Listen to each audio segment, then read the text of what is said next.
시간에 야고보서 2장 통해서 참된 신앙은 행동으로 드러나는 신앙이라고 말씀을 나누었습니다. 참된 신앙은 입술의 고백이 아니라 그 사람이 걷고 있는 삶의 방향이다. 그리고 사랑이 삶으로 번역되지 않으면 그 신앙은 가짜다.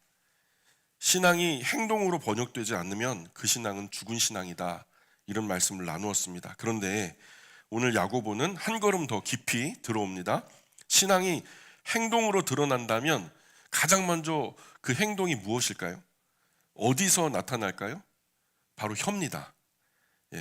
혀는 손보다 빠르고 발보다 쉽게 움직이고 마음의 상태를 가장 즉각적으로 나타내는 첫 번째 표출 방법이 바로 혀입니다. 그래서 야고보 3장은 우리에게 묻습니다. 너의 신앙은 지금 너의 입술에서 어떻게 나타나고 있는가? 우리의 신앙은 과연 우리의 입술에서 어떻게 표현되고 있는가? 참된 신앙의 기초, 첫걸음 같은 말씀이 야고보서 3장입니다. 기초라고 하면 뭐 대충 건너뛰어도 된다, 쉽다, 뭐 이런 생각으로 받아들이기 쉬운데, 그래서 기초가 아니라 제일 중요하고 반드시 강조돼야 하기 때문에 기초입니다. 우리 신앙의 기초가 바로 저는 야고보서 3장이라고 생각합니다.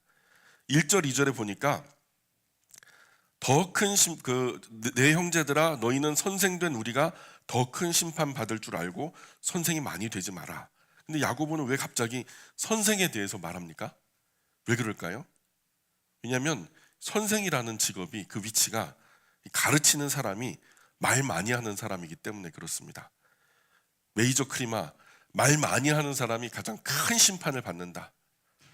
이런 일들이 가장 큰 심판을 받는데, 사실 말은 영향력입니다. 퇴근 후에 여러분 생각해 보세요. 퇴근 후에 오늘 정말로 힘든 하루를 살았습니다. 이제 집에 들어와서 씻고 좀 쉬고 싶어요. 뭐라도 먹고 싶고. 근데 쉴 분위기가 아닙니다. 아이들은 막 중구난방 뛰어다니고요. 잠깐 소파에 누워서 이렇게 있으면 그냥 막 산만하게 막 째그락째그락 싸우고 막 소리 지르고 그럽니다. 그러면 아빠가 어떻게 해요? 야, 시끄러, 조용히 해, 소리 지릅니다. 아이는요, 하루 종일 아빠 보고 싶어서 못 봤으니까 아빠 와서 좋고 또 좋으니까 들뜨고 들떠서 그냥 막 떠들썩한 건데, 그날 아이가 아빠한테 그냥 큰 소리 듣고는 어떤 마음을 갖냐면, 나는 귀찮은 존재인가 보다. 아빠는 내가 귀찮은가 보다. 이런 생각 안 하겠어요? 아빠는 잊어버려요. 그냥 힘드니까. 근데 아이는 기억합니다. 말은 사라졌지만 상처는 남습니다. 훗날 아이에게 적게든 크게든 분명히 영향력이 남습니다. 말에는 영향력이 있다는 거예요. 누군가 한평생을 그 말 한마디로 묶을 수도 있고요. 누군가의 한평생을 그 말 한마디로 열어서 허용하게도 합니다. 누군가를 세우기도 하고 무너뜨리기도 하고요. 누군가를 묶어버리기도 하고 누군가에게 자유를 주기도 합니다. 그래서 야고보는요, 말에 대한 책임을 아주 무겁게 진지하게 선언하고 있습니다. 신앙이 깊을수록 말이 가벼워져서는 안 된다. 이렇게 말하는 거죠.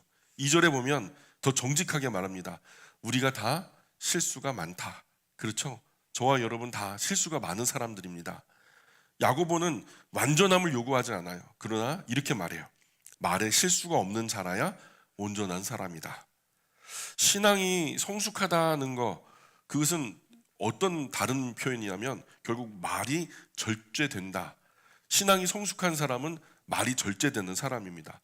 신앙의 성숙은 결국 말을 절제하냐 하지 못하느냐에 그 성패가 달려 있는 것이죠. 어떠세요?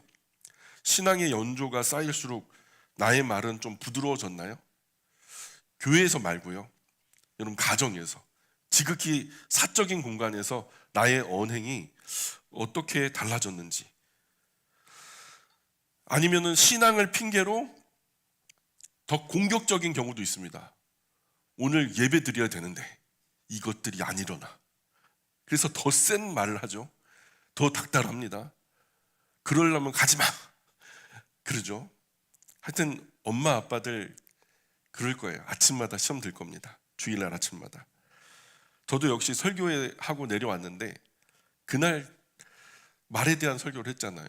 근데 차 타고 오는데 그냥 뭐 하나 마음대로 이끌어지는 게 없어요. 말도 안 듣고 차 안에서 막 날카롭게 말을 쏘아붙였어요.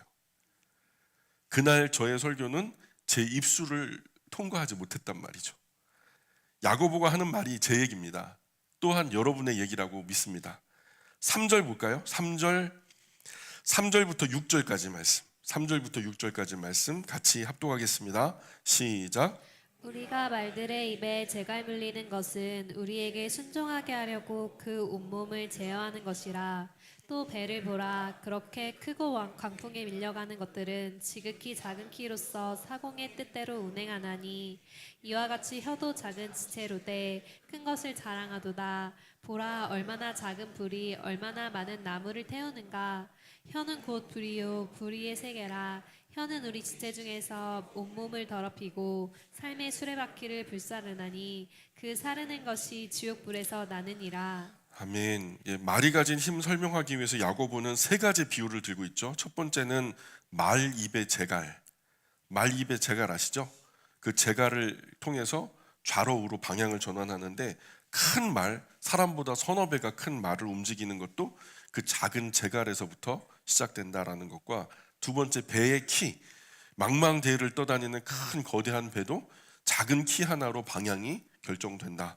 또 불, 우리가 의성 산불이나 강원도 산불을 통해서도 봤지만 그냥 집도 태우고 사람도 태우고 얼마나 많은 산을 태웠습니까?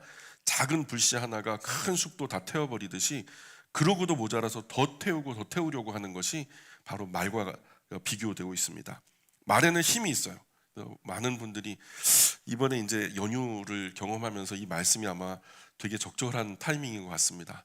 연휴 만나면서 오랫동안 보지 못했던 일가 친척들, 또 가족 가문의 사람들 다 만날 텐데 사실 뾰족한 말들이 오가는 경우가 많아요. 그래서 연휴를 통해서 다시는 내가 저 얼굴 보지 않겠다고 그렇게 다짐하고 올라가는 분들도 많습니다만, 오늘 우리 연휴는, 우리 영광교회 영광의 모든 가족들의 연휴는 그러지 않았으면 좋겠습니다.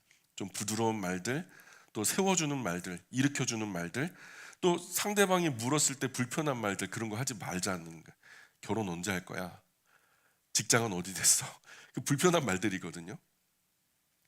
어떤 분들은 죽겠다 죽겠다 합니다. 그래서 죽잖아요. 또 어떤 분은 미치겠다 미치겠다 해서 미쳐버립니다. 어떤 분은요, 재수없다 재수없다 하니까 진짜 재수없어요. 돌아버리겠다 돌아버리겠다 하니까 진짜 돌아버리더라고요. 야고보의 논리는 분명합니다. 작다고 가볍지 않다.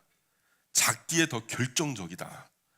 잘못 보낸 카톡 한 줄로 그 사람과의 관계가 끊어지기도 하고요. SNS 댓글 하나로 누군가는 한강 다리 위에 섭니다.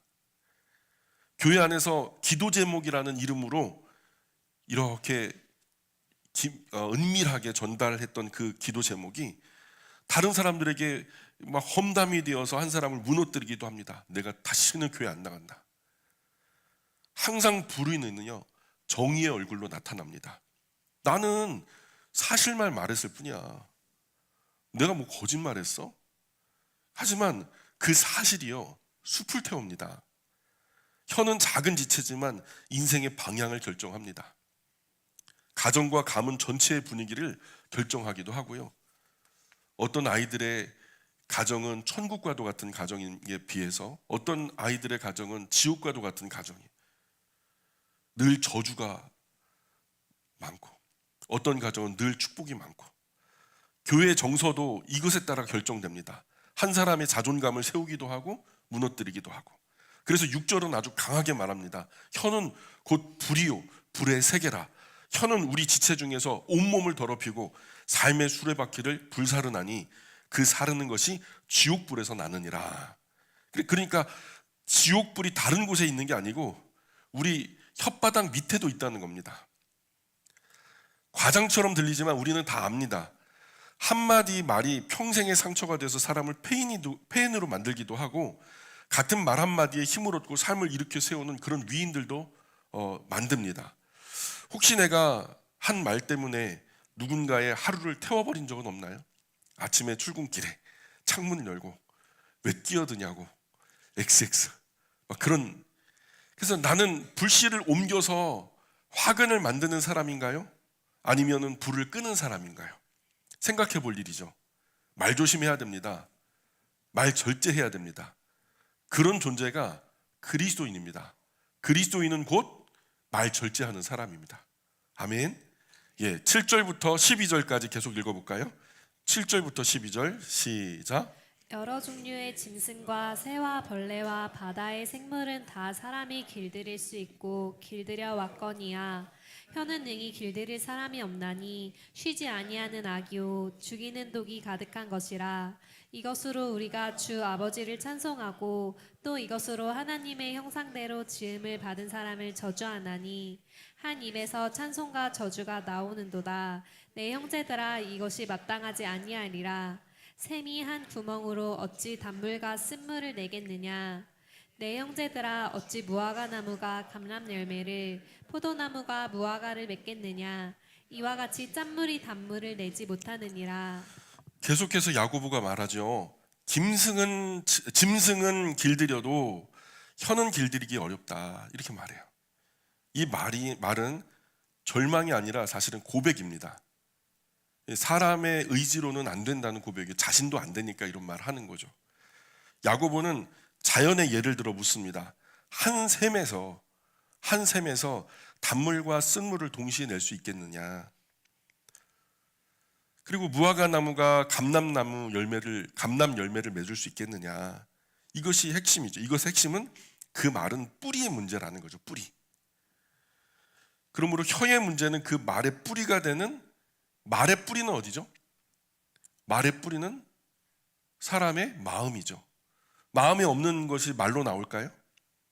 아니죠. 마음에 있으니까 말로 나오겠죠.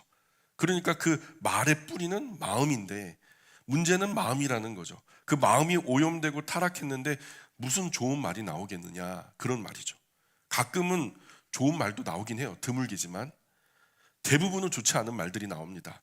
같은 입으로 하나님을 찬송하고 돌아서서 같은 입으로 사람을 무너뜨리기도 하고. 문제는 혀가 이중적이라는 데 있어요. 한 입인데 찬송과 저주가 흘러나온다는 거죠.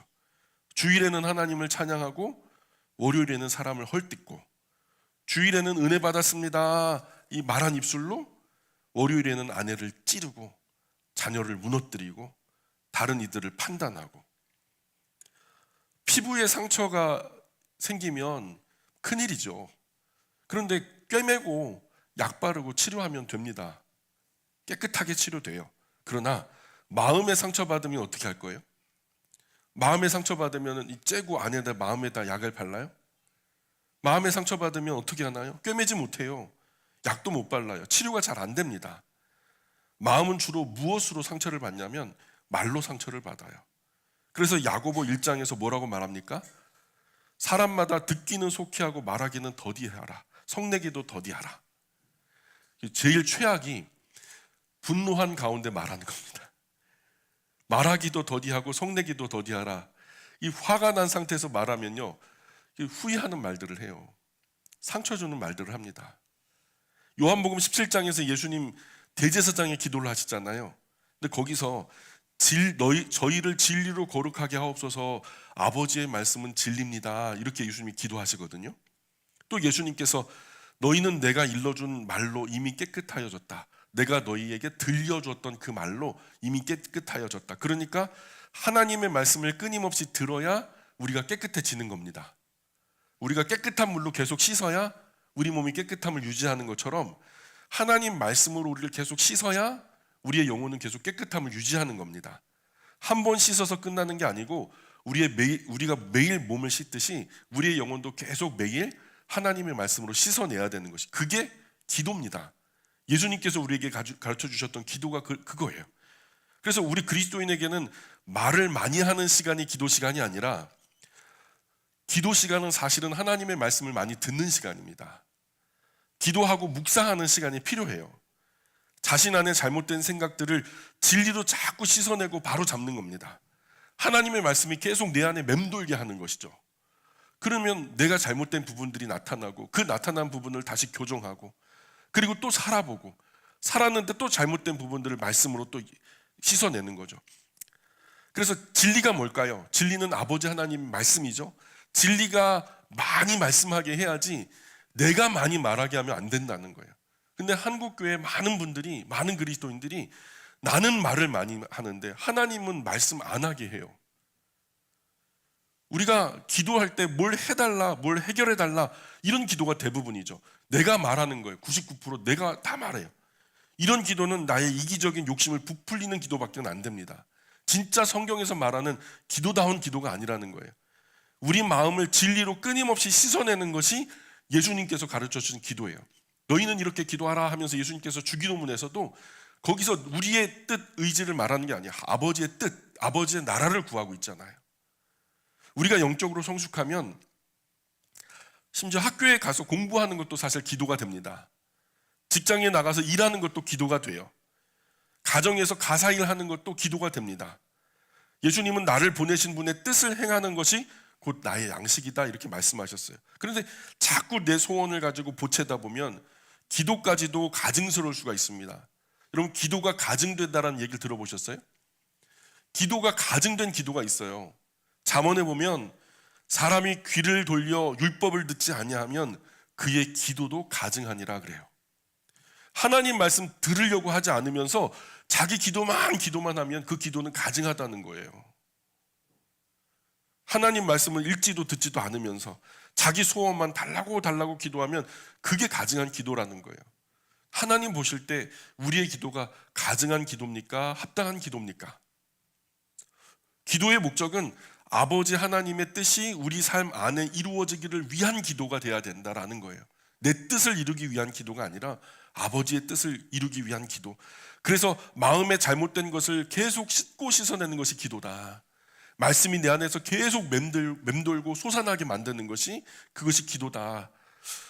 요즘 내가 자주 하는 말은 어떤 말들이 있어요? 여러분 스스로 한번 생각해 보세요. 나는 어떤 말을 자주 합니까? 불평입니까? 비교입니까? 비난입니까? 감사입니까? 말은